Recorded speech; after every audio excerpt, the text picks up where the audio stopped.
Exam எப்படி எழுதிருந்தீங்க? நல்லா இருந்தது. கொஞ்சம் ஈஸியாக தான் இருந்தது. லைக் 10th லெவல் தான் கிடைத்தது. ஜிஎஸ் வந்து ஈஸியாக தான் இருந்தது. மேக்ஸும் ஓகே, பட் கொஞ்சம் டைம் மேனேஜ்மெண்ட், கொஞ்சம் கரெக்டாக டைம் மேனேஜ்மெண்ட் பண்ணால் ஈஸியாக கரெக்ட் பண்ணிடலாம். டைம் கரெக்டாக இருந்தது உங்களுக்கு? எனக்கு கரெக்டாக இருந்தது. நீங்க என்ன மாதிரி எதிர்பார்த்தீங்க? இப்போ எப்படி இருந்தது உங்களுக்கு? தமிழ் கொஞ்சம் ஈஸியாக இருந்த எக்ஸ்பெக்ட் பண்ணோம், பட் கொஞ்சம் கஷ்டமாக கேட்டிருந்தாங்க.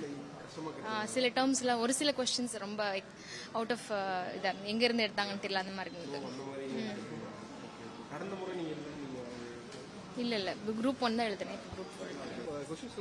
கொஞ்சம் டஃப்பாக தான் இருந்ததுங்க எனக்கு. அப்படி தான் இருந்தது. எக்ஸாம் நீங்க எப்படி எழுதுனீங்க? ஓரளவுக்கு பண்ணியிருக்கேன். ஃபர்ஸ்ட் டைம் அந்த இல்லை, செகண்ட் டைம் இந்த வாட்டி எழுதிருக்கேன். இதுக்கு முன்னாடி எப்படி இருந்தது, இப்போ எப்படி இருந்தது? இதுக்கு முன்னாடி கொஞ்சம் ஈஸியாக இருந்த மாதிரி இருந்தது, இப்போ கொஞ்சம் டஃப்பாக இருக்க மாதிரி இருக்காங்க. கொஸ்டின்ஸ்லாம் எதில் முக்கியத்துவம் கொடுத்துருக்கீங்க? இலக்கணங்கள் அதிகமாக கேட்டிருந்தாங்க.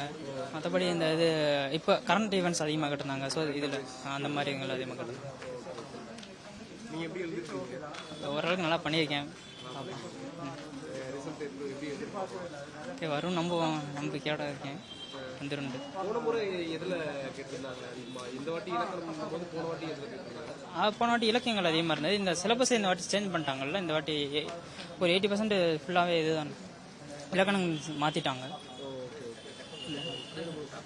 என் பேர் அரிஸ்டாட்டில். தேங்க்யூ. எங்கே வரீங்க?